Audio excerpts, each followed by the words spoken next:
Good morning, George. Good morning. How's the baby? Very well this morning. Oh, I'm delighted to hear that. Only one cat this morning? This was not our cat night, but this little fellow's nearly frozen stiff, so. With those little ones.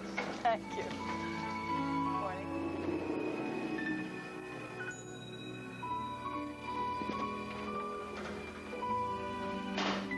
Oh, good morning, Andrew. You've been out again all night. Did you realize the streets are dangerous? You could get mugged. Oh, well, now someone got mugged at high noon on the steps of St. Patrick's. It could happen anywhere, anytime. Do you really need another cat? No, but it needs me. I'll see you later, Andrew. Maitland. Maitland. Can't you convince my mother to stay home at night? I doubt it. If you'll forgive me, son. Oh, you're a sweet little thing, that's what you are. You're home. Oh, you don't have to worry about anything now. No. Anything to worry about. Not at all. There, cat. Make yourself comfortable. See, you've got company. Isn't that nice?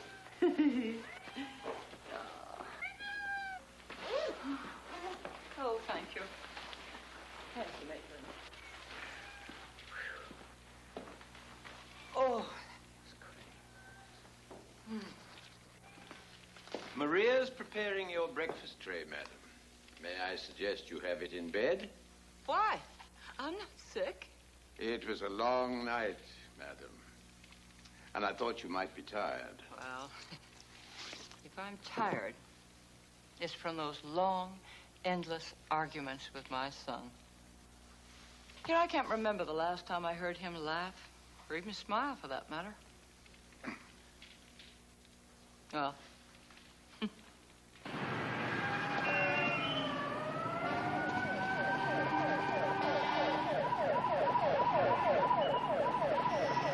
Fine.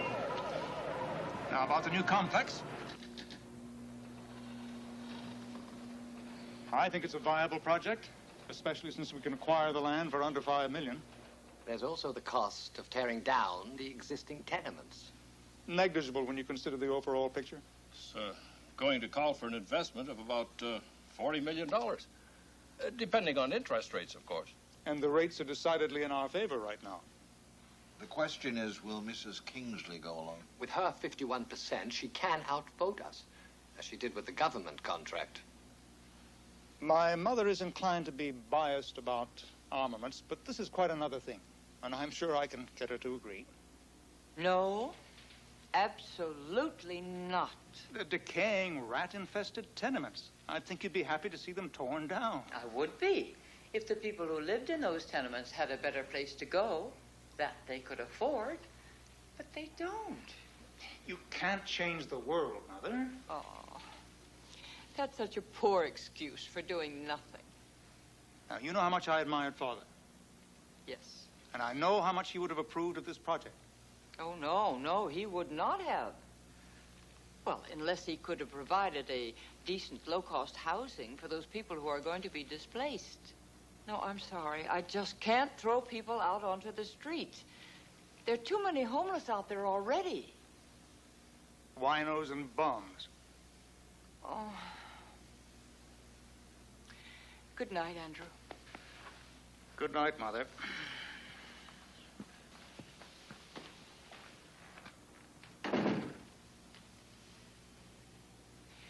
Maitland!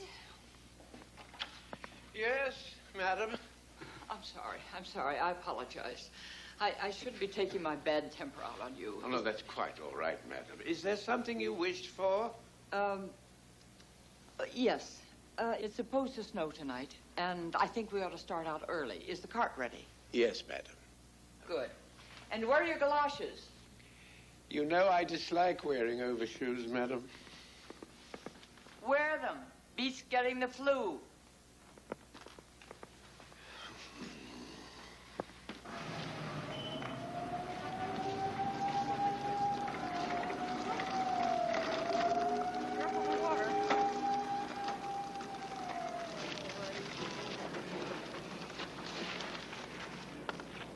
Mrs. Kingsley, How are you?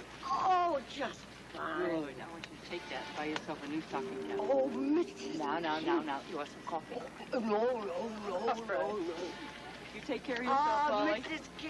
Bye-bye, dear. Kingsley.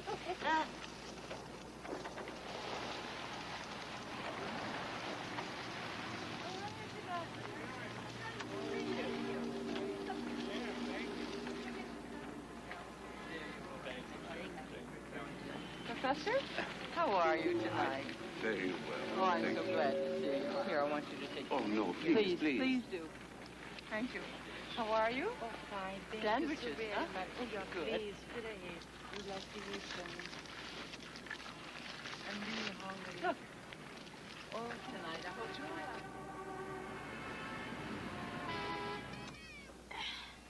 There you go. You are going to go to sleep now. That's the way you feel it. A little kiss in the ear. Okay, kiddo. Now, you go back to sleep. Only don't make no mess. Maria, I still can't decide what to get Maitland for Christmas. Do you have any ideas? Sure. Buy him an airplane ticket to Puerto Rico. So this way my mother can teach him how to cook. He's a wonderful cook. You're just not used to American food yet, that's all. A pie with kidneys in it is American? Well, Ugh. Hamburgers is American. Pizza is American. You know, my mother, she knows how to cook American. And she don't even have a stove. you miss your mother, don't you? She is my mother. Of course. It was a foolish question, I'm sorry. You miss your grandkids too, huh? Sometimes I wake up in the middle of the night and I weep for them. But why they go so far away and they don't come back? They don't get along with their father. Well, you can't fix it? I'm afraid it's long past fixing. And it's a shame. It's a crying shame.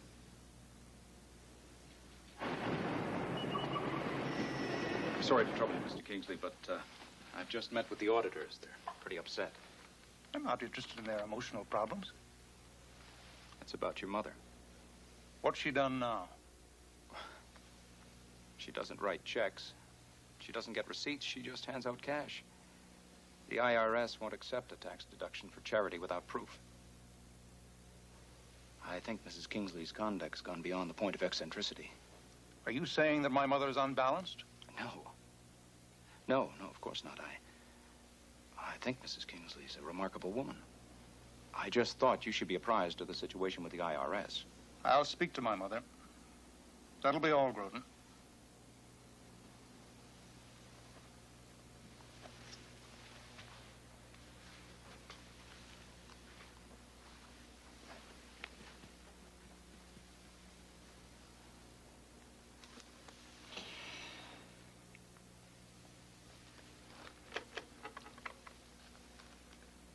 Franklin, will you call my mother and tell her I'd like to join her for dinner this evening?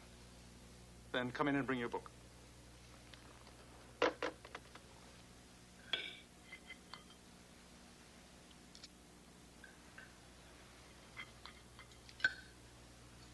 Don't you like your salmon? Fine. Then why aren't you eating? Mother, Andrew, let's have it. have what? The reason you wanted to have dinner with me tonight. Why do I have to have a reason? It's Monday. I know it's Monday. Well, ever since Marion died, you come to dinner every Wednesday. Now, you never deviate from your schedule, come hell or high water. So, I assume you have a reason for coming tonight.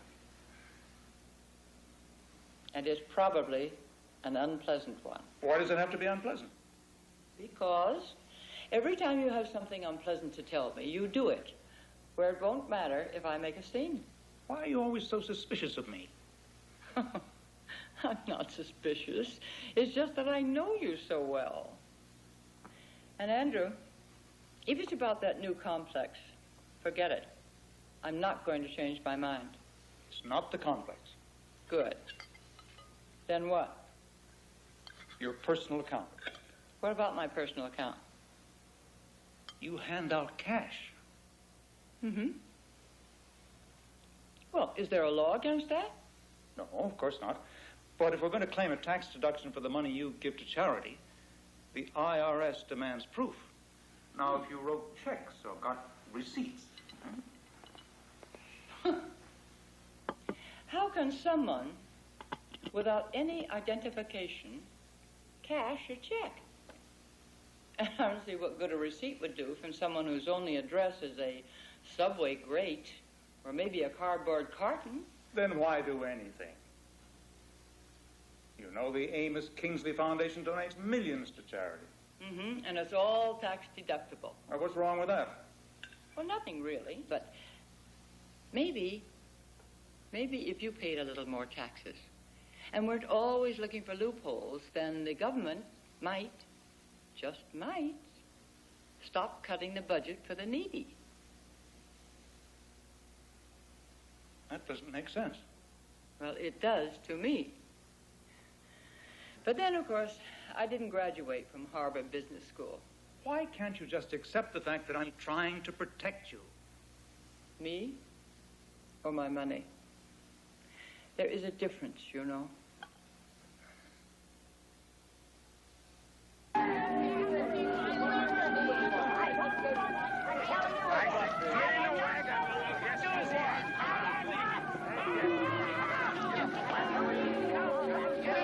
Get in the wagon.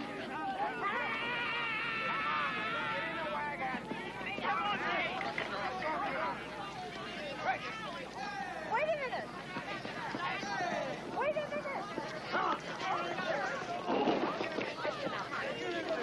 Officer, this is Kate. Say, never mind, Molly. Officer, why are you arresting these people? We're not arresting them, lady. We're just getting them off the street. Storekeepers complain they're killing their business. What business? Dirty bookstores and slop houses. Get lost, lady. Look, officer, these people are friends of mine, and I am not going to see them go to jail. That's so. Officer, what are you doing? Two, lady. In the wagon. Wait a minute. Wait a minute. Get in there. Get in there.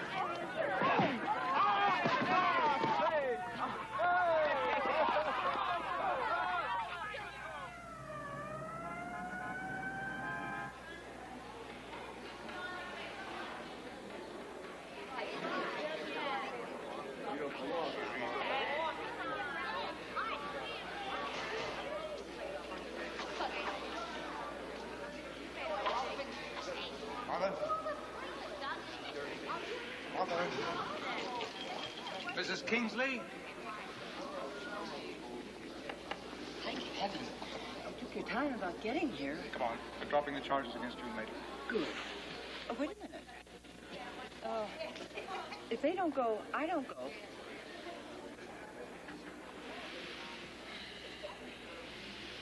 Bail them out. Professor, Molly, come on.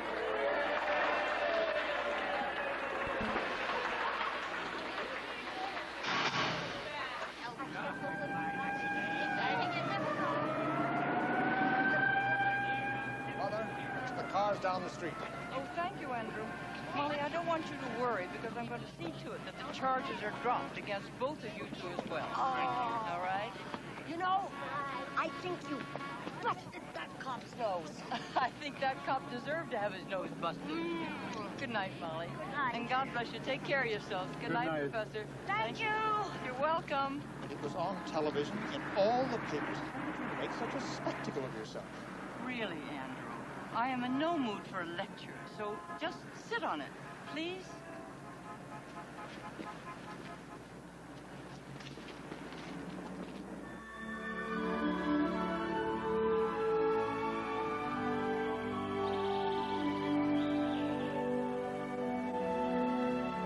My son is furious with me.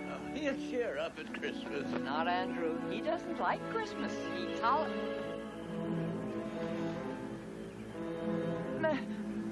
Maitland! Oh.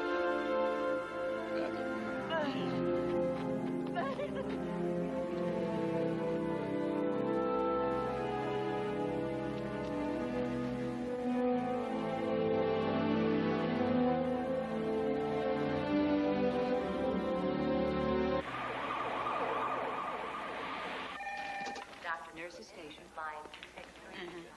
Oh, yes. Maitland? What happened?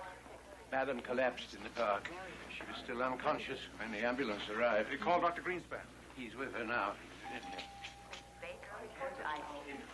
How is she, Henry? I'm fine, Andrew. Fine, see? There hasn't been time for more than a cursory examination. Her pressure is elevated, but nothing threatening. There, you see? I'm fine. Nevertheless, I want her to stay in hospital for some tests, but she refuses. There is absolutely no reason to make tests. I'm fine. You probably are, but we won't know until we take the tests. Maybe you can talk some sense into her.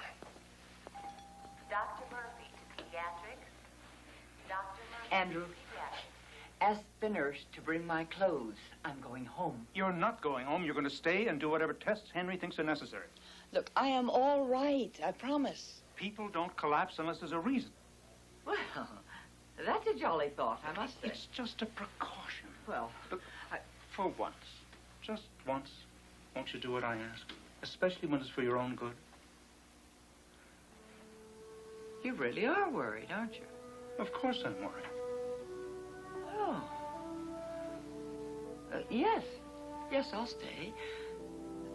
I frankly don't think there's any need for it, but if it's going to make you feel any better, all right.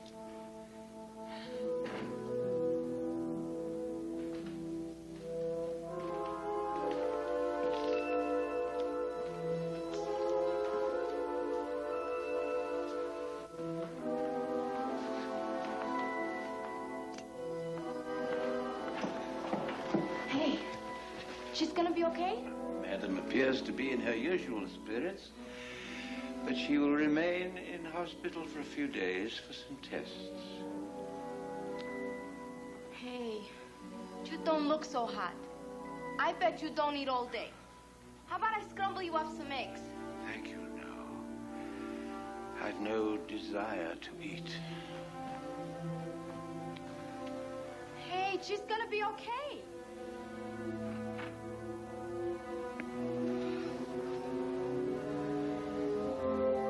She's gonna be okay. It's an aneurysm, Amanda. That's an enlargement of the wall of an artery, like a bubble. And in this instance, it's inoperable. I'm very sorry, Amanda.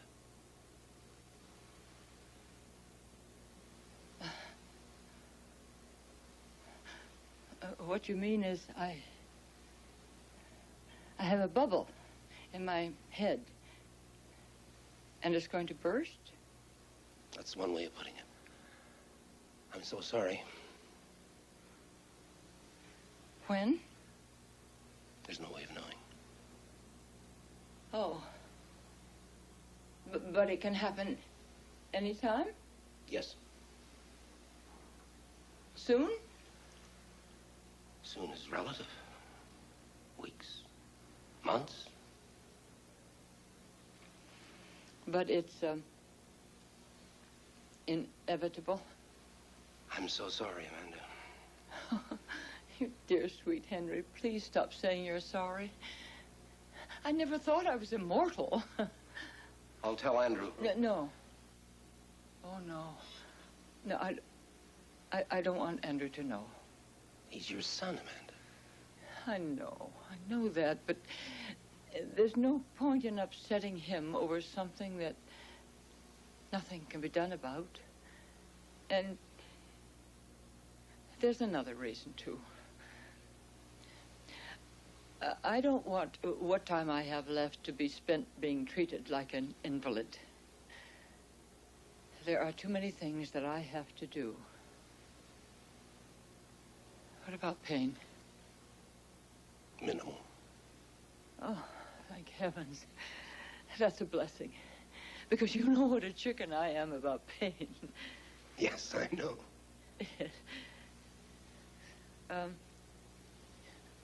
Will I be incapacitated before it happens? It's unlikely, but... Good. Then I want your absolute solemn word of promise that you will not tell Andrew. I think you're wrong. But I'll respect your wishes, of course. Oh, cheer up. This is one secret you won't have to keep very long. That's a hell of a thing to say to a doctor. Well, I didn't say it to my doctor. I'm saying that to my friend. But I'm going to tell Maitland. Why Maitland and not Andrew? Because Maitland will probably be with me when it happens, and I want him to be prepared. You understand? Thank you, Henry.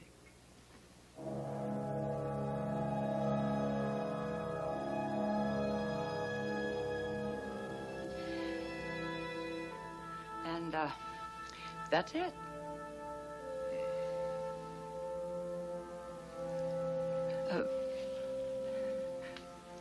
Well, everyone dies. It's just a matter of when and how. Yes, rather.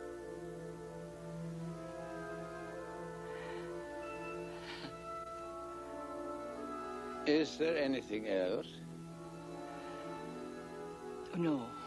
No, you know everything that I know right now. Thank you for confiding in me.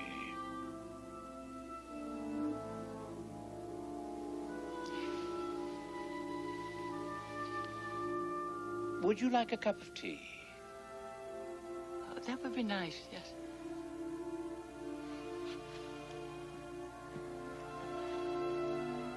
Maitland.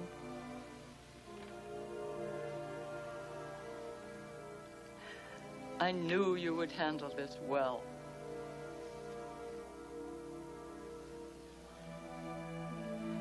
Thank you.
Sure you know how to get to Brooklyn? Yes, I consulted the map. Good.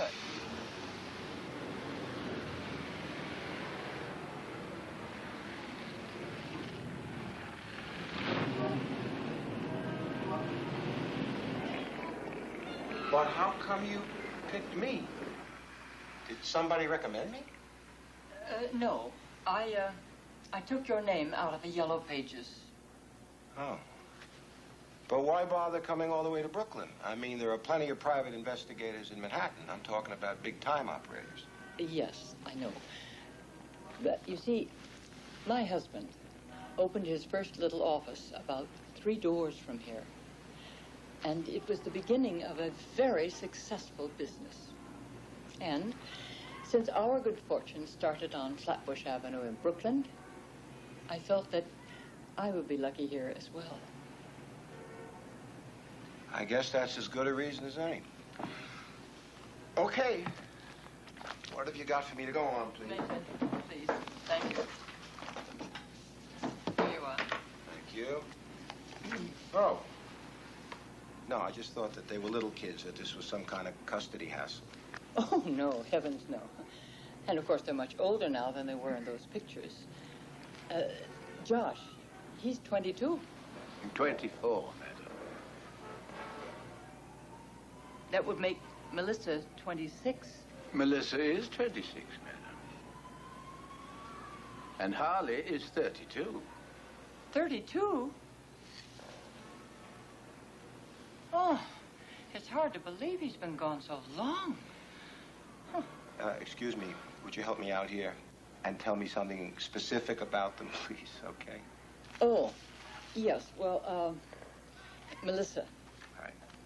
Always wanted to be an actress, even as a child. She certainly has the good looks for it. And this one is? That's Josh. He has a lovely voice, and he's especially fond of country music. But that is, he was. And this one must be, how do you pronounce it, Harley? Yes, that's Harley. What can I tell you about Harley? Except that he was always involved with causes. What do you mean, what kind of causes? Well, Vietnam. He demonstrated against it. And then he finally left the country to avoid being drafted. I'm sorry, I'm going to have to ask you this. Are they in any kind of trouble? Oh, no. No. No, my grandchildren left home because they were at odds with their father. And they didn't want me to have to lie about where they were if he tried to find them. They wanted to spare me. And I wanted them to have their freedom to make their own good lives in their own ways. All right, I'm going to be very honest with you. If they don't want to be found, and from what you're telling me, they don't want to be found, this is a real long shot, you know. Oh, yes, I realize that. But, Mr. Huffner, something has come up that makes it very important to me that you do find them. And there's not much time.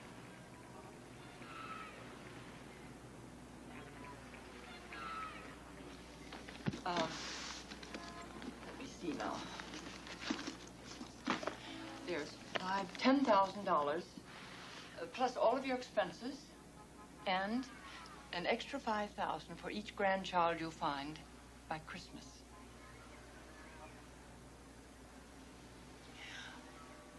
Well, if it's not enough, I have more. No, it's enough.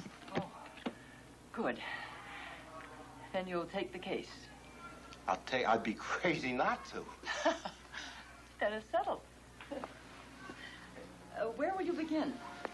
I'm going to try Nashville. Oh, and why Nashville? That's where most country singers try to break in. Like you said, you were lucky here. I just might get lucky there. That is very good thinking, Mr. Huffner. Do you know, the moment I saw your address in the directory, I knew you were the right man for the job.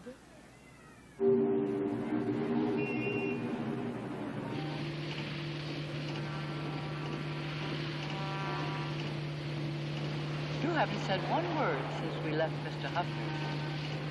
Would you like to tell me what's bothering you? Nothing's bothering me. Oh, come now. After 40 years, you don't think I know when you're disturbed about something? I'm not disturbed, madam.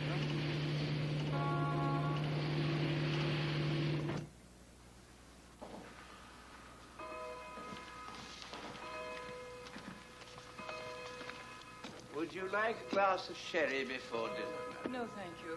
I want to talk to you, Maitland. Sit down. I should see to the dinner, madam. The dinner can wait. Sit down, please.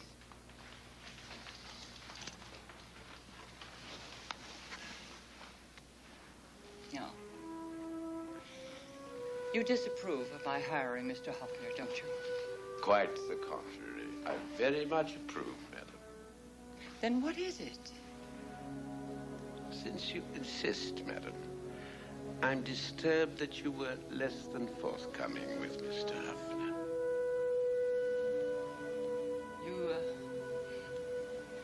You think I should have told him why I wanted to find my grandchildren? Yes, madam. I couldn't do that. Well, I don't want the children to come home just because I might drop dead any moment. No, I want them to come because they're ready to put the past behind them and to make peace with their father. And I don't want Andy to be alone and alienated from his children after I'm gone. Forgive me, madam. I should have known. It's all right. I could use that sherry now.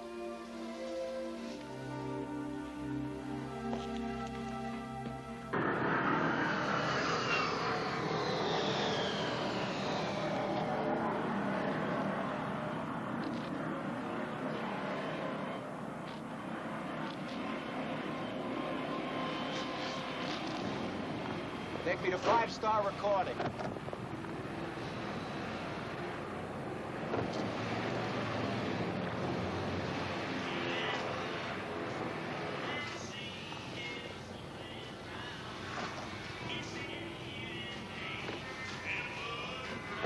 Okay, next is Thunder Sound Studio, all right?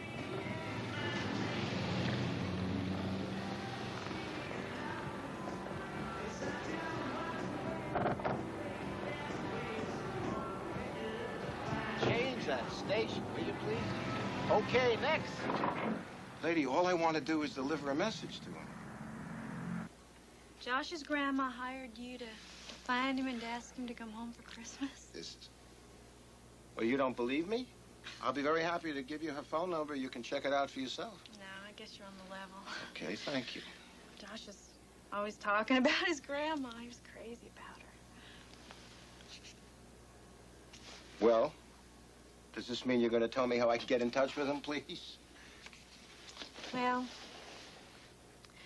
Josh has been running from bad feelings and bad memories for a long time. Maybe if he went home for Christmas and faced his daddy, he'd get it out of his system. Okay. Okay, what? Josh is on his way to San Antonio. Thank you. He got a job there. Do you mind telling me the name of the place where he'll be working? It's a place called the Lopin' Lariat. Excuse me, the Loping Lariat? You won't have no trouble finding it. I don't think so, no.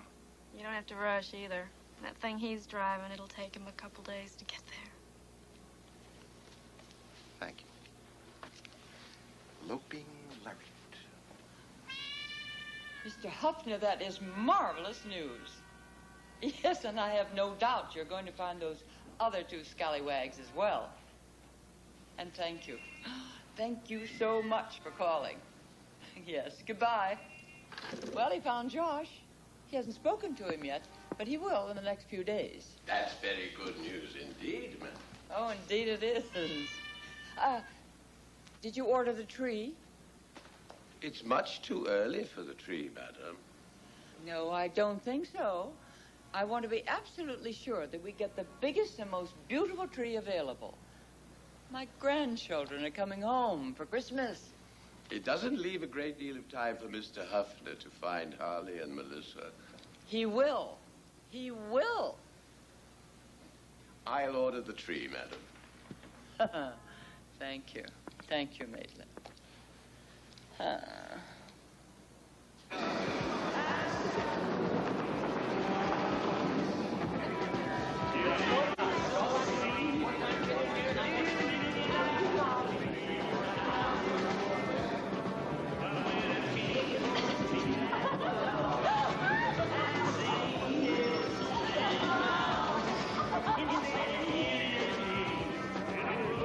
case you had any doubt. Okay? So, how do I know my father didn't hire you to farm me just so he could screw my life up again?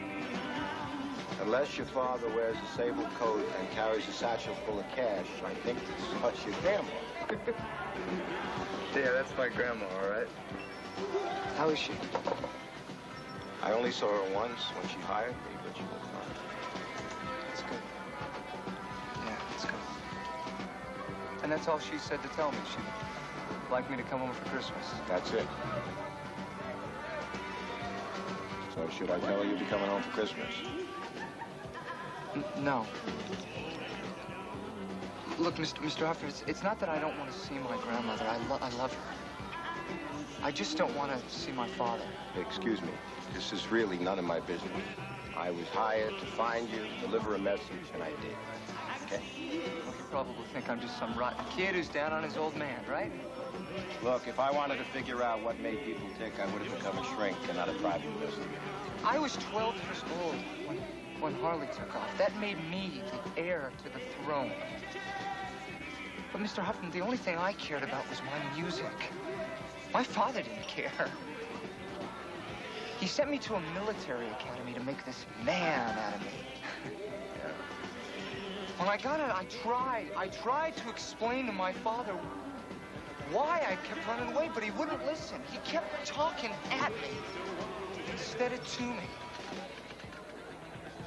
Do you know what it feels like when nobody listens to you? As a matter of fact, I do, yeah. Boss says you all on 10 minutes, Joe. Thanks. Look, I'm sorry. I didn't mean to lay all this on you. Do you have any idea where Melissa or Harley are? As a matter of fact, I was hoping maybe you knew. Can you help me out? Melissa and I kept in touch for a while. The last time I talked to her, she was in Hollywood, but I don't know where, if she's even still there. Now, what about your brother? You have any idea where he might have gone? Probably Canada at first. But he could be anywhere after all this time. Look, if you do find them, would you tell them where I am just in case they might want to get in touch with me? Sure, why not, kid? That's a hell of a big if, my finding them, you know. Hey, you found me. My folks, that makes you one hell of a detective. I happen to be a private investigator. P.I. Thank you. Good luck up there. I haven't been in your father's office since he died. Oh, I'm so glad you kept so many of his things. Well, I like having him around. Not that I need them to remind me that he was a terrific lawyer and a great father. And a great friend. I miss him, too. Cheers. To life.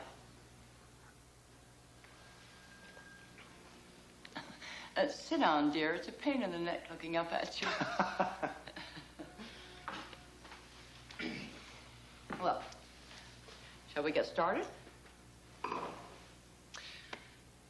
Amanda, are you sure you want to do this? Well, I'm not committing Harry-Carry. I'm just changing my will. I wanted to do it a long time ago, but I just didn't get around to it. All right. The changes you want to make are going to necessitate you liquidating all of your assets after your death, including your controlling shares in Kingsley International. Yes. So? Andrew expects to inherit that control. Well, so much for great expectations. Now, this is nothing to joke about. This is something that should be given a great deal of thought. Oh, believe me, I have given it a great deal of thought. Amanda, are you going to tell Andrew you're changing your will? Oh, of course. Andrew doesn't like surprises. You can't do that.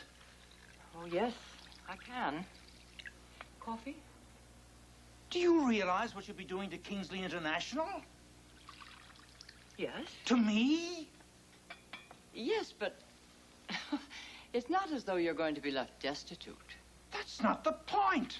Andy, you already have more money than you'll ever be able to use. Plus 49% of the Kingsley stock. Not enough to give me control. And the children, they still have their trust funds. Not that they care. And as you already know, the Amos Kingsley Foundation was funded by your father in such a way that makes it perpetually self-sustaining. This isn't what Father would have wanted. Andrew, what your father wanted was to protect me during my lifetime. But he also wanted me to be free to dispose of his fortune any way I saw fit at the time of my death.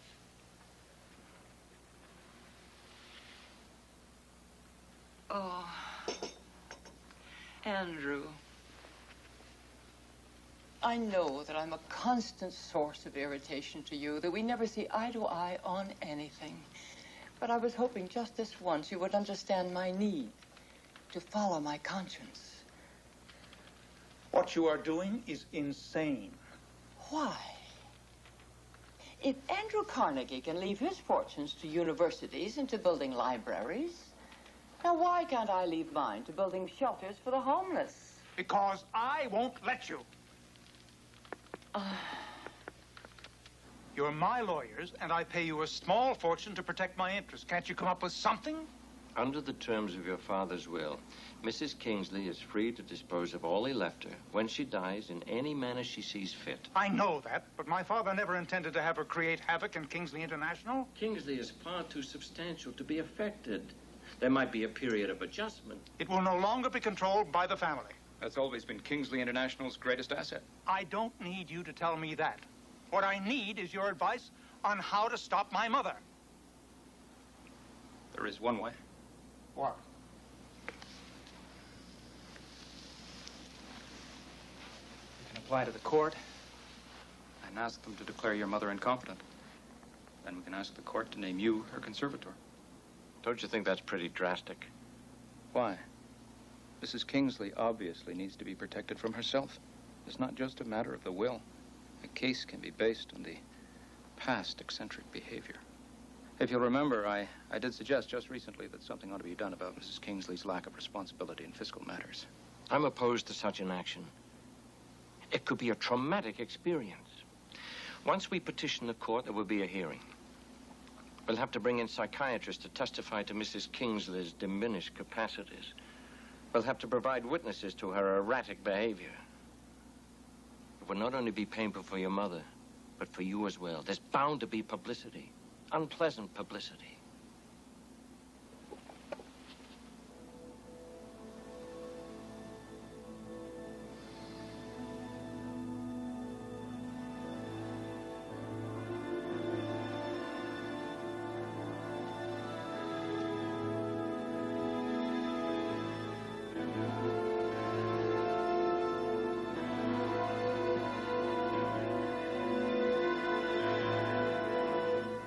Do it.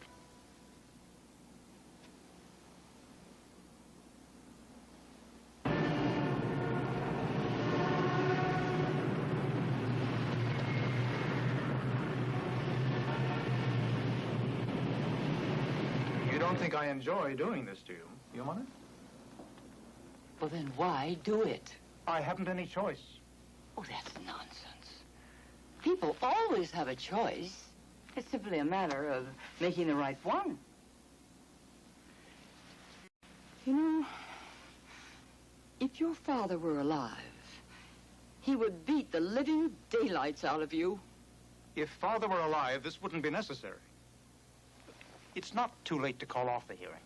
All you have to do is change your will back to what it was. Oh. No, don't hold your breath. I'm going to fight you, Andy. I'm going to fight you, and I'm going to win.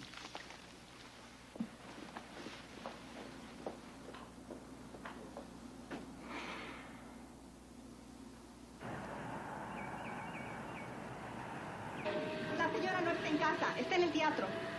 Teatro. Theater. Where? Oh. Espere. Espere. Aquí. La señora is in this teatro. Now. Smile. Okay. Stretch. Point. Okay. Keep your head up. Okay, keep your head up. Stretch. Oh, that was great. Good. That was great.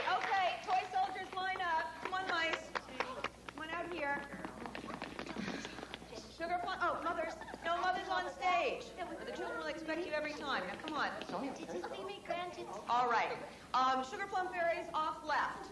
Excuse me. Left is that way. Excuse me, Miss Kingsley? Please, could you... I don't want to talk too loud. I'm a private investigator from New York. I'd like to talk to you for a couple of minutes when you finish up here, if that's okay with you.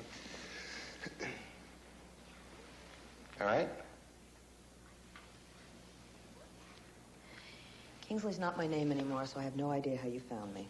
But if you're working for my father, the answer is no. Excuse me, ma'am, I don't know your father. Your grandmother's the one who hired me.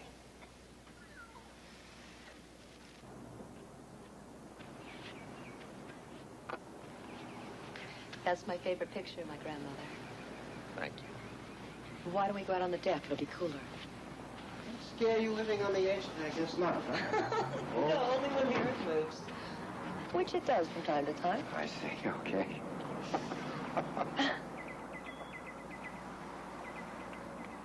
You're pretty good, you know, finding me the way you did. To tell you the truth, I was about to toss in the towel when it suddenly occurred to me that you might have gotten married, so... Well, that only lasted about a minute and a half. I only got married to spite someone, which isn't very admirable, I guess. But you kept his name. Kingsley's my father's name, and he's the person I was trying to spite by marrying the first and worst man that came along. I'm sure you have your reasons. Look, I've been pretty tough on you, haven't I? Ah, come on. In my line of work, you don't expect to win any popularity contests. So, are you going to New York tomorrow? No. I'm going to Canada. Why Canada? Your kid brother told me that that's probably where Harley went during Vietnam, so... But that was ages ago. It's the only shot I got. You're really running yourself ragged, aren't you? I didn't think it showed. Actually, I have been thinking of giving myself a day off. And being out here and everything, I thought maybe I'd, you know, take in the sights.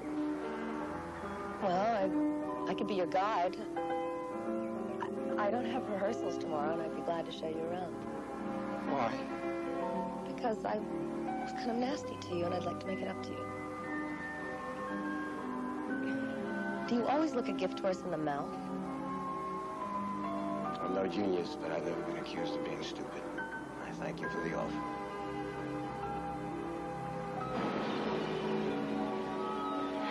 My father thought it was ridiculous of me to think of becoming an actress. So I enrolled in acting school without telling him. And then I fell in love with one of the students. And when I told my father I was going to get married, he gave my intended husband $50,000 to go away.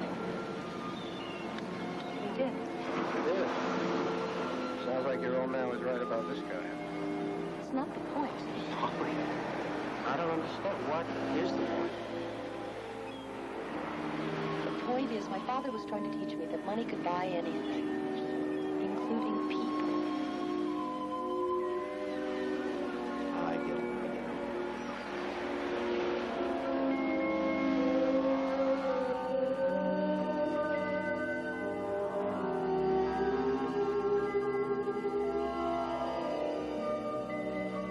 It'll be even prettier from up here when all the Christmas lights are on.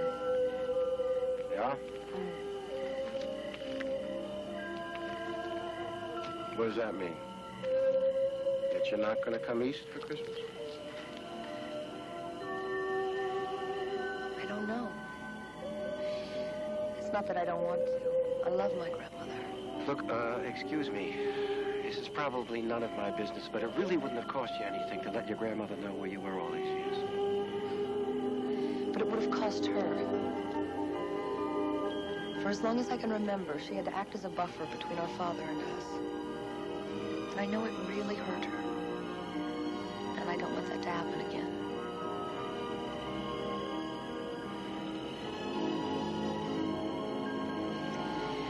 Look, we better go now. You can know we're playing tomorrow.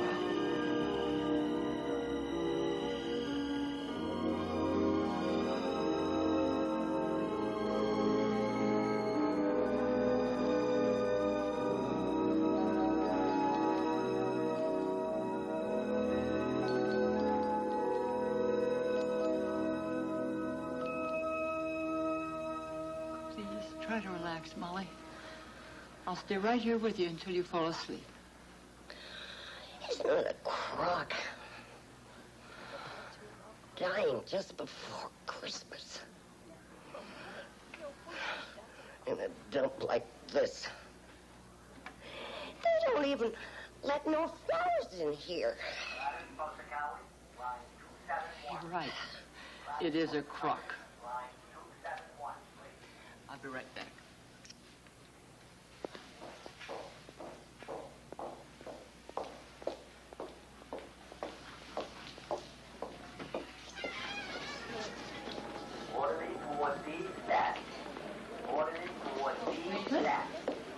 I would like to call Dr. Greenspan. Tell him I want a room for Molly at the private pavilion, and then arrange for an ambulance to come and transport her. Very good. All right? She's resting now. Don't worry. I'm afraid I imposed on you, Mrs. Kingsley, but there's no one else on whom I could call. There was no imposition, believe me. I'm glad you called. Dr. Weintraub, the Neurolab 4. Dr. Weintraub, Neurolab 4.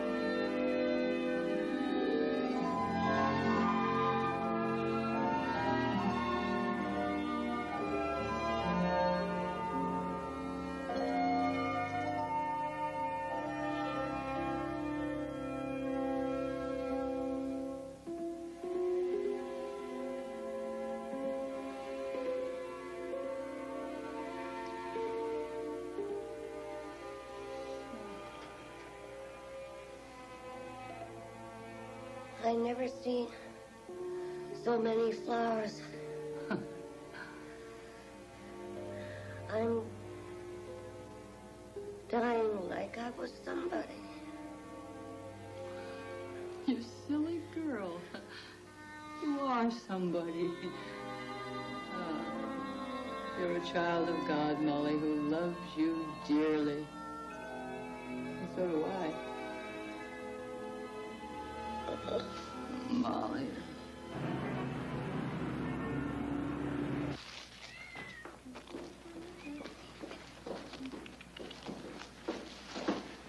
Maria? What are you doing, Maria? They called from the Christmas tree place today, and they say that tomorrow that they're gonna bring the tree, so I get ready the bubbles. Good.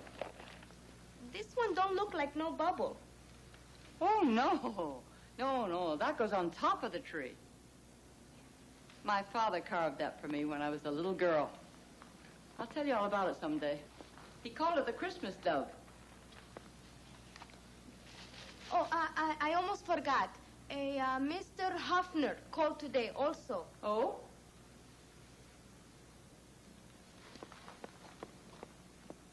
And? Madam is waiting, Maria. Hold the horses. I listen in Spanish. I got to translate to English. Yeah. Okay. He said to tell you that he found your granddaughter. Oh, that's wonderful. And that he's going to Canada now, and he will call you again when he gets there. I just knew that man would succeed. Now there's 2 down and 1 to go. Perfect.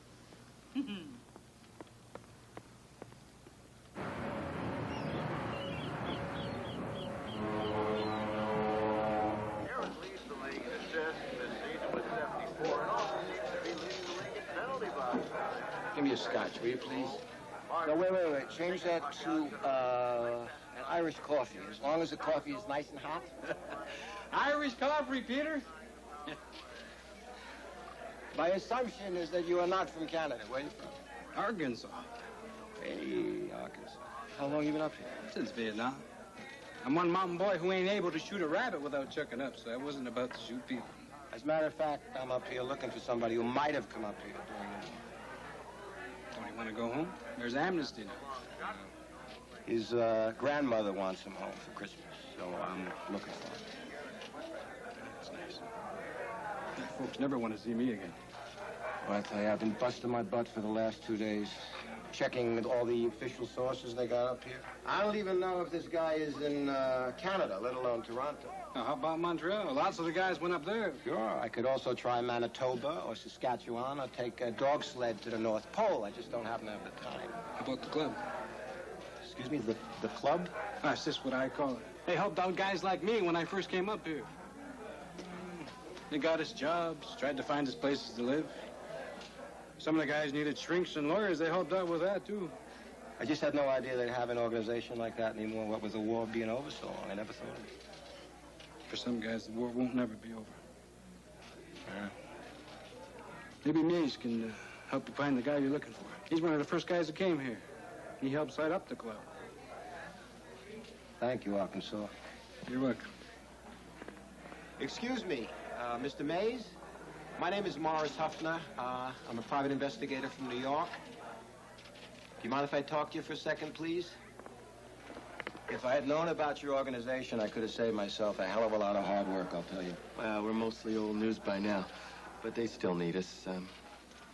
Yeah, Harley gives us a hand from time to time, but he's pretty involved in Greenpeace. Oh, by the way, his name's not Kingsley anymore. It's Judd. He took his mother's maiden name when he came to Canada. Excuse me, is that Judd, J-U-D-D? Yeah. Thank you. Now, do you mind telling me how I can reach him? Like I said, his grandmother's trying to get a message to him. Well, he doesn't have a phone. But I don't think he'd mind me telling you where he lives. He talks a lot about his grandma. He'd like to hear from her. By the way, I really appreciate this. Thank you. It's no problem. Oh, I wouldn't try it tonight, though. You know, he lives pretty far out on a farm. It's no problem. I'll rent a car. No, you don't understand. There's a blizzard coming in. A Canadian blizzard's nothing to be out in. No problem.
It's a good thing my dumb dog took off after a rabbit. I wouldn't have found you till spring thaws. Adam, honey, go get washed up for supper. No. Sweet.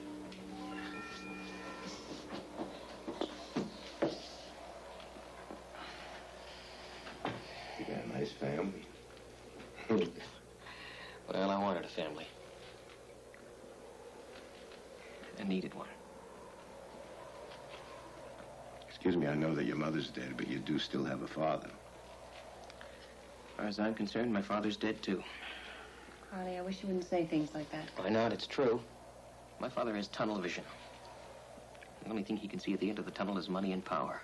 A lot of time has passed, Harley. Maybe he's changed. I don't believe in miracles. I was a big disappointment to my father. I didn't give a damn about any of the things that were important to him. One of Kingsley's subsidiaries makes helicopters. Had a government contract during the war in Vietnam. I led a demonstration outside the plant and burned my draft card. You led a demonstration against your father's plant?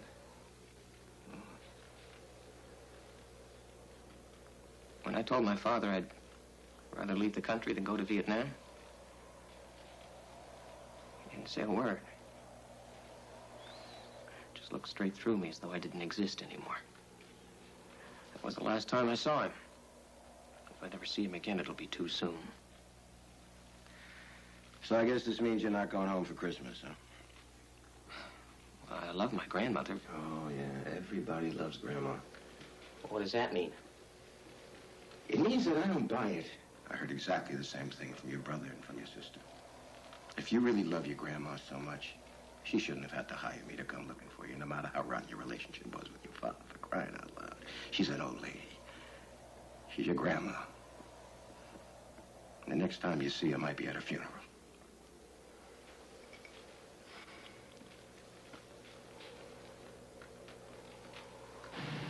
I understood your question, sir. English is my native language. Well, kindly answer it. Don't you think it was foolish for Mrs. Kingsley to go to Skid Row with thousands of dollars in a satchel? I thought it was a sensible thing to do, since neither Mrs. Kingsley nor I have sufficient room in our pockets to accommodate such an amount of cash. You know what I mean, Mr. Maitland. Most people would think it bizarre to carry around a fortune in a satchel. What would have been bizarre is if it had been in a trunk.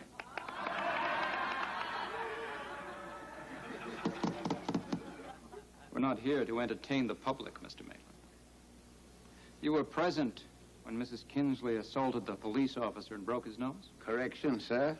It was I who broke the officer's nose, and it was he who did the assaulting.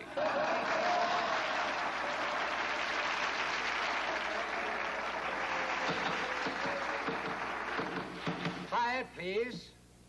We'll move on to other matters.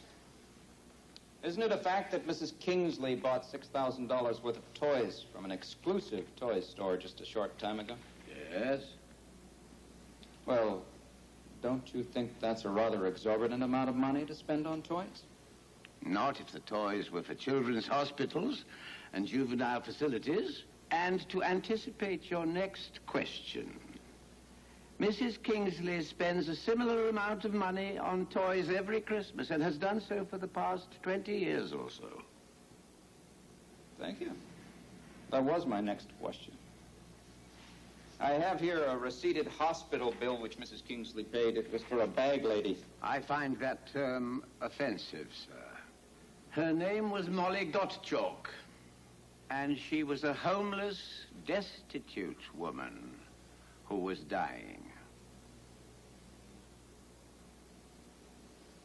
Mrs. Kingsley had her transferred from Bellevue to a private hospital. The room bill and the doctor's bill comes to $5,400. Is that correct? It is. Destitute people can die without charge at Bellevue. You may find that comforting, sir. I don't. Most people aren't so cavalier with their money. I also have a florist bill, which Mrs. Kingsley paid. $800 for flowers delivered to the private room in the private hospital. That doesn't include the flowers for the funeral. And then there's the cost of the burial plot and the interment. Yes, I was getting to that. Don't you think that's a lot of money to pay for a stranger? If you are suggesting that Mrs. Kingsley's acts of charity are irrational, let me suggest that you find Corinthians 1 equally so. To quote, "And now abideth faith, hope, charity," these three. But the greatest of these is charity.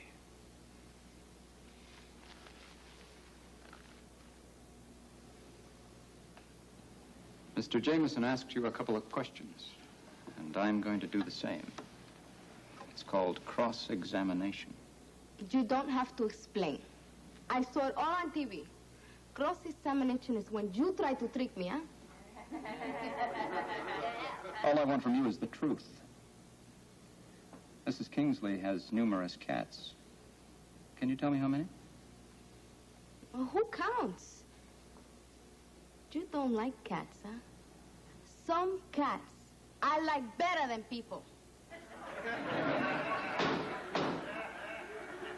Well, don't you find it strange that she has so many cats in an apartment? It's a big apartment. In Puerto Rico, the house where I live is not so big as one room in this apartment. Really? Well, your family must be able to afford a much larger house. Mrs. Kingsley gives you money to send to them, doesn't she? Every month. And she say that when they are ready, she's gonna bring them all here from Puerto Rico. That's very generous of her. How many in your family? 9.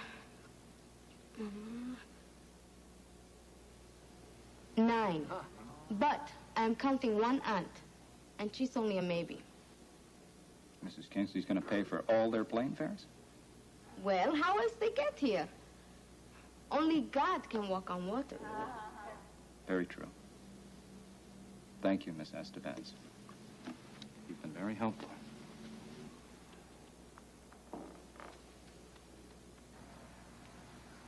I understand your field was philosophy. I also taught English literature. I'm impressed. It's hard for me to understand how someone with such obvious gifts could end up on the street. I was terminated when the budget for my department was cut. I soon exhausted all my savings. I'm very sorry. Budget cuts.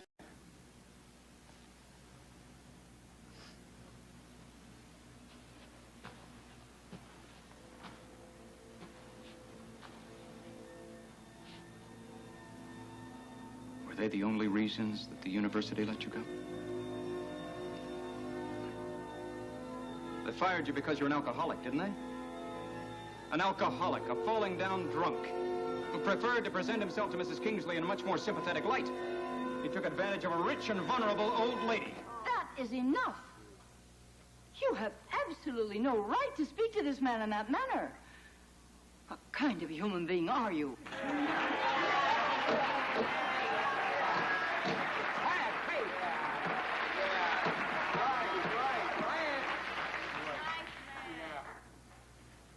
Mr. Jameson, I will see you and your client in chambers.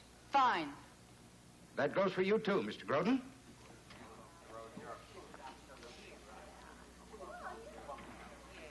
I understand that you are overwrought, Mrs. Kingsley. I am not overwrought. I am outraged. However, that's not the reason we're asking for this delay, Your Honor. We see no reason for a delay, Your Honor. We feel we've made our case and a decision is forthcoming. May I ask why you want to delay? I will tell him, Stuart. My grandchildren are coming home for Christmas. I would like you to meet with them and to talk with them. And if you decide that I need a conservator, I want you to appoint them as my conservators.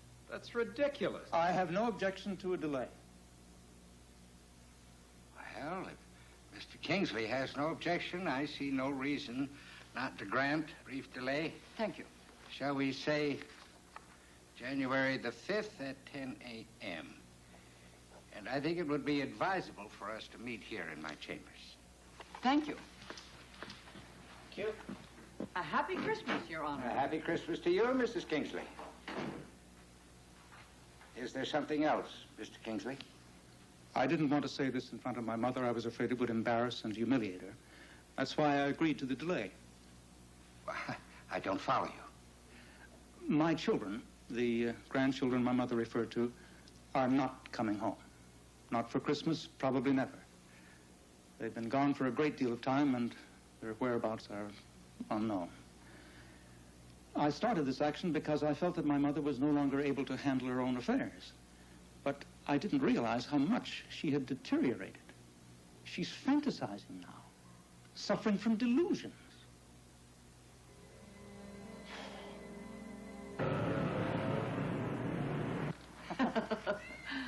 Well, I can't thank you enough, Mr. Huffner, for coming here. I know it would have been much easier for you if you had just mailed in your report. Well, that's okay. Oh. I just feel so sorry that I couldn't tell you that they were coming home, that's all. Oh, they'll be home for Christmas. Excuse me. Maybe I didn't make myself clear. Yes, you did. It's just that I know my grandchildren. And incidentally, if you're free on Christmas Eve, we have open house here, and I'd like very much to have you come.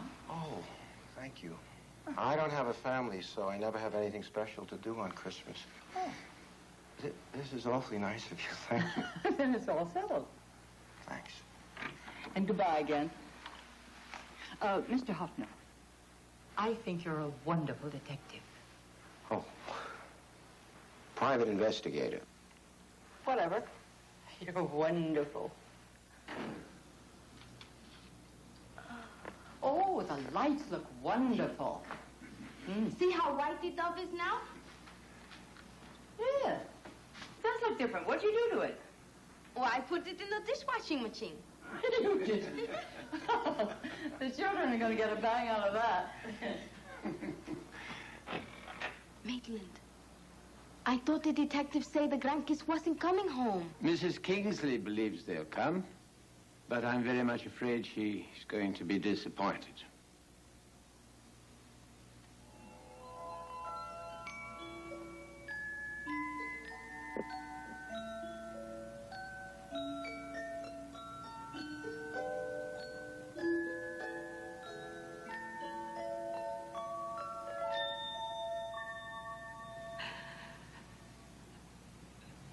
Today, instead of reading you a fairy story, as I usually do, I'm going to tell you a really true Christmas story. Would you like that? Yeah. Does it have a happy ending? Well, it starts out rather sadly, but yes, it does have a happy ending. Good. Once upon a time. A long, long time ago, when I was a little girl, just like you, I lived on a farm with my mother and father. And each year, just before Christmas, my father would take me into town to buy a gift for my mother.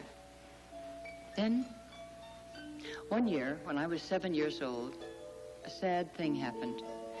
And there wasn't any reason to go into town to buy the gift. My mother died, but I didn't cry. I was too angry to cry because she had gone away and left me.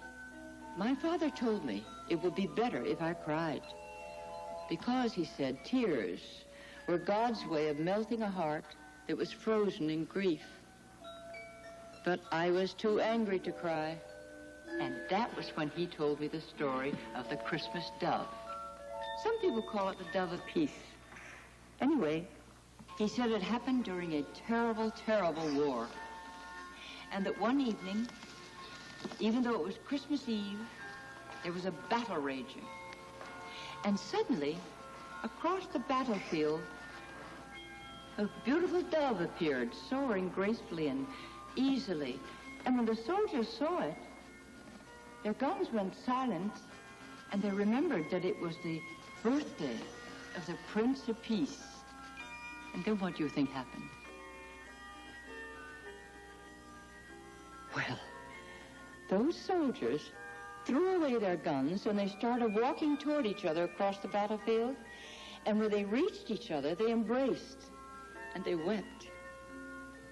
And their tears melted the anger in their hearts.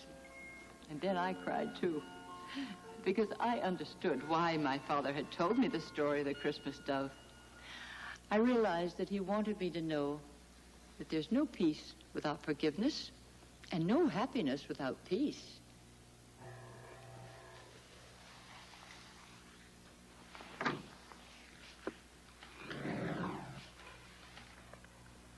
Maitland, will you be good enough to ask my mother if she'll see me? Madam's resting. Please ask her. It's important.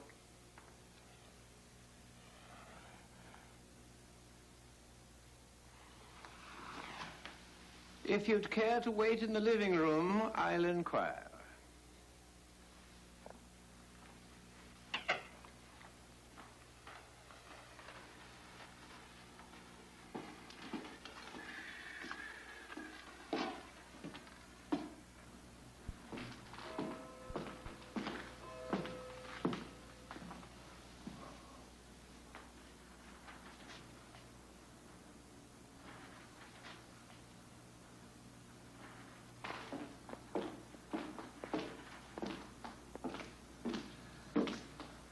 What is it, Andrew? Are you all right, Mother? I'm fine. I was wondering if perhaps you wouldn't like to fly down to Bermuda with me for the holidays. I am not about to have the children arrive and find an empty apartment. No. I don't want you to sit here and wait for something that's not going to happen.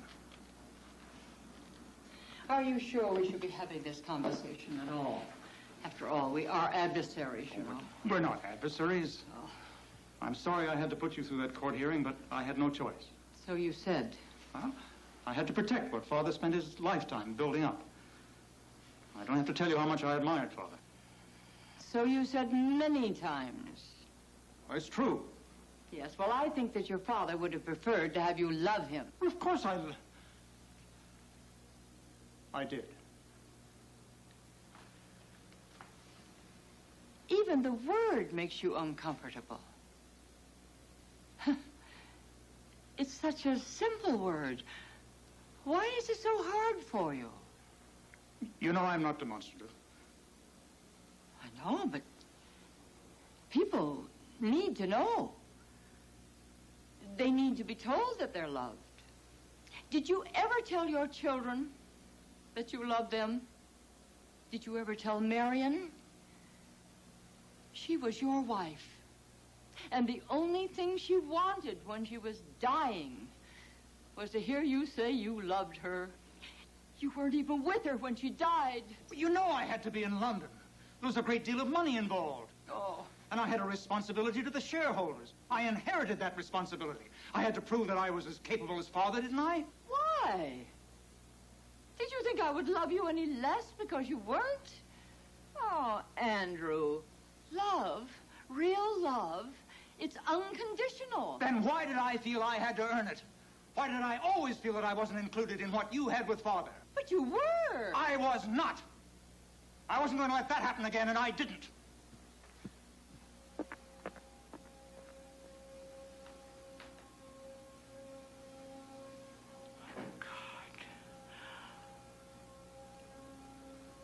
It isn't possible. Excuse me, madam. Would you like your dinner in front of the fire tonight? Is something wrong?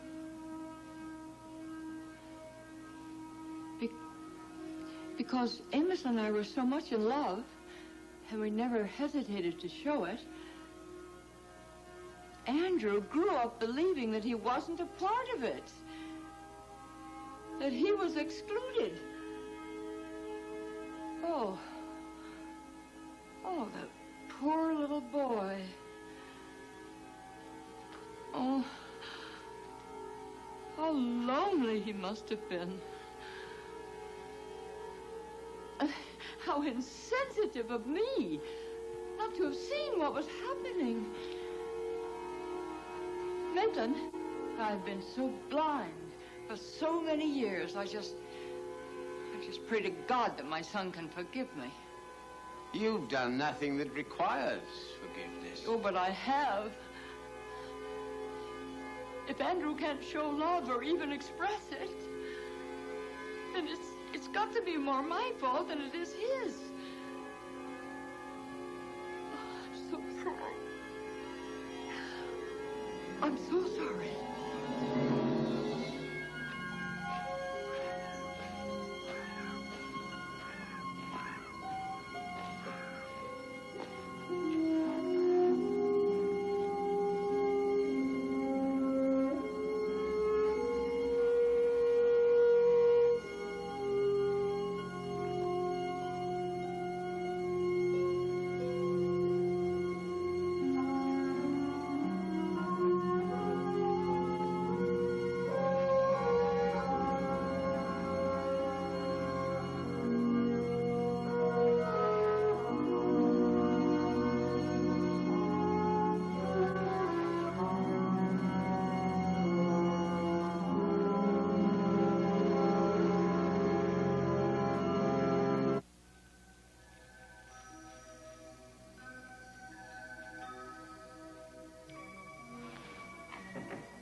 It's 7 o'clock. When will the company come? People come whenever they please when it's open house, Maria. Bring in the eggnog.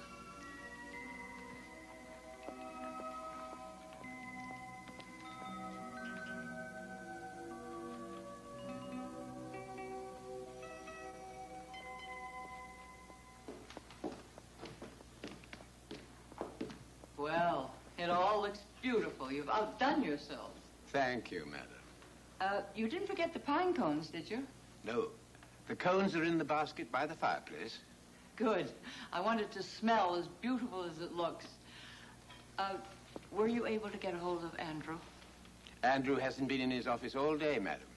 But I left word with his secretary that you wanted to see him this evening. Well, perhaps you'd better put a note under his door. I've already done that, madam. Oh, you're with company! Pine cones. Maria, bring in more eggnog cups. I'll see to the door. Leave the door open, Maitland. There should always be an open door on Christmas Eve. Yes, madam. Oh. Thank you very much. Oh, Merry Christmas, Mr. Huffner. Thank you. Merry Christmas to you, too. Oh, how nice of you. Oh, my, that's lovely. My Come pleasure. in. Thank you. Maria. Si, madame. Oh, put this on ice, will you? And we'll have it with supper. Si, okay. Well. I was brought up in a home. You were? Yeah. They call them orphanages now. Oh, yes. I used to sit around and try to imagine what a real Christmas would be like. Oh. This is it. That's a lovely thing to say. Come in. Thank you. Oh, would you like an eggnog? Um, Or maybe a drink. Maitland can fix you a drink if you prefer. It's Christmas. Eggnog. Eggnog, certainly. I see you're expecting a lot of company.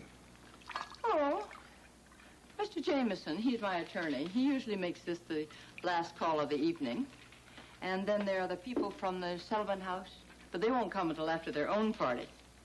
And, of course, my son and my grandchildren. Mrs. Kingsley, about your I don't know what time they'll get here, but they will get here. Please. Thank you. Would you like an hors d'oeuvre? Not at the moment, thanks. No. Have you been keeping yourself busy? Yes. I closed my office. You mean for the holidays? For good. Oh, but why? You're such a good detective. Investigator. Thank you for remembering. No, I'm not going to give that up. I just think it's about time I got out of Brooklyn. Oh. And where will you go? Been thinking about moving to Los Angeles. I like the climate. You do?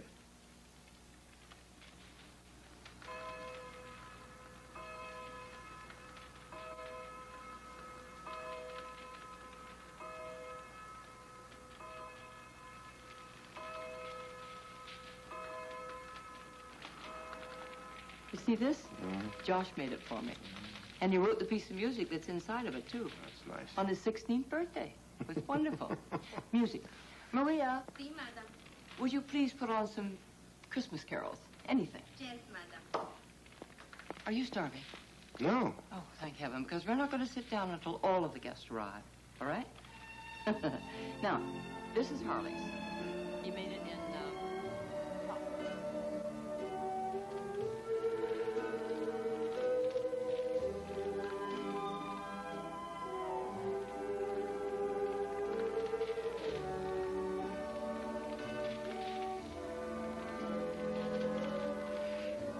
It's quite late, madam.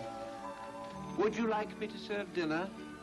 Oh, no, Maitland. We'll wait for the children. Thank you.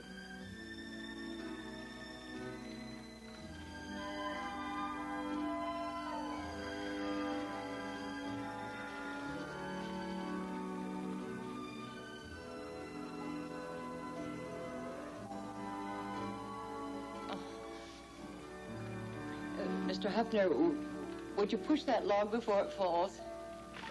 Thank you. Yeah.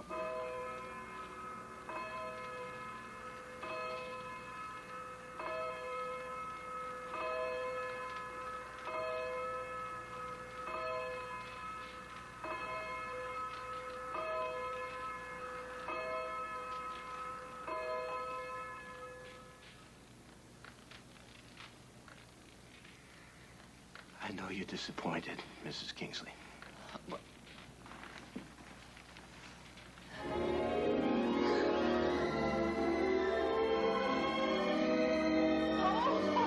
You surprised, Grandma?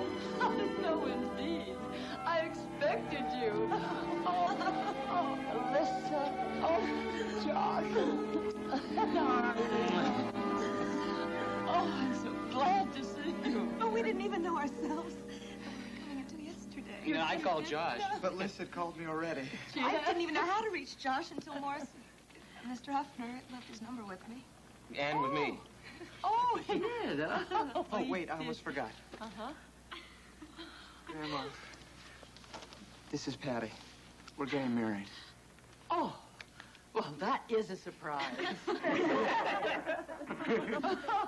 I've got another surprise for you, Grandma. This is Nora. Nora, God bless you, dear. And this is her little boy, Adam. Oh, Adam, well, you are my best Christmas present. Let me see you. Oh, you're beautiful. Give Grandma a big kiss. Thank you. Grandma. Yes, honey. What? It's taken us a long time to grow up and realize that usually there's a reason why people act the way they do. Yes, there is. And maybe we didn't try to understand Father any more than he tried to understand us. Oh, sweetheart. So if he'll give us another chance, we'd like to try too. Oh. I just can't tell you how happy you've made me. All of you. I'm so thrilled to have you here. Oh, Josh.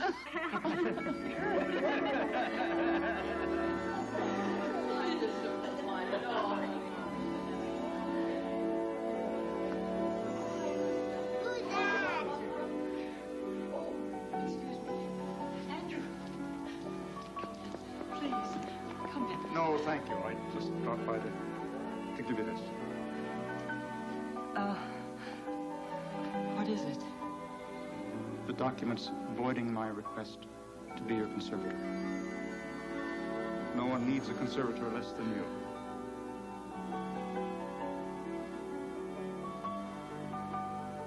Thank you.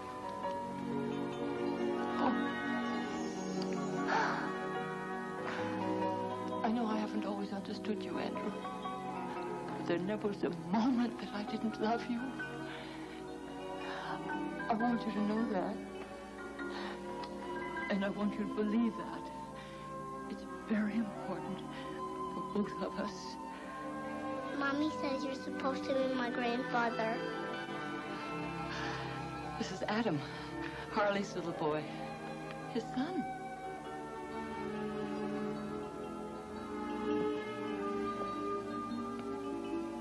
I'm not supposed to be your grandfather, Adam.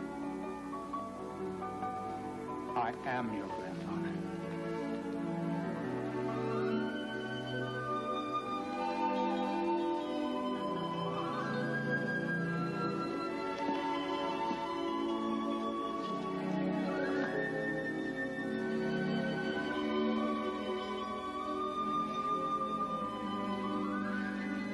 Merry Christmas, Father.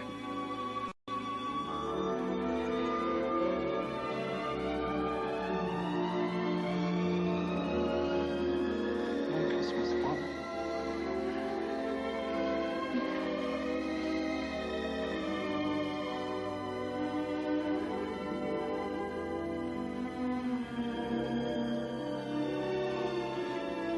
Christmas, Father.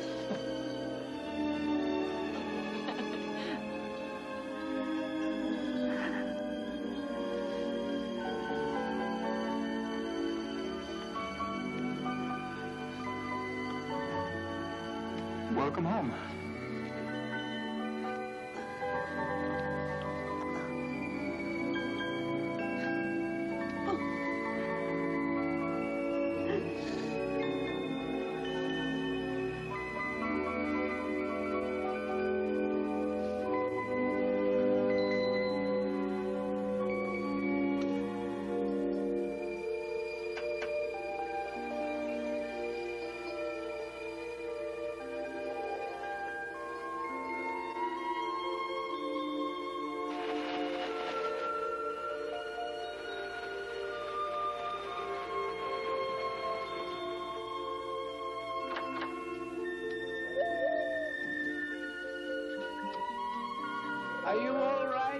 madam.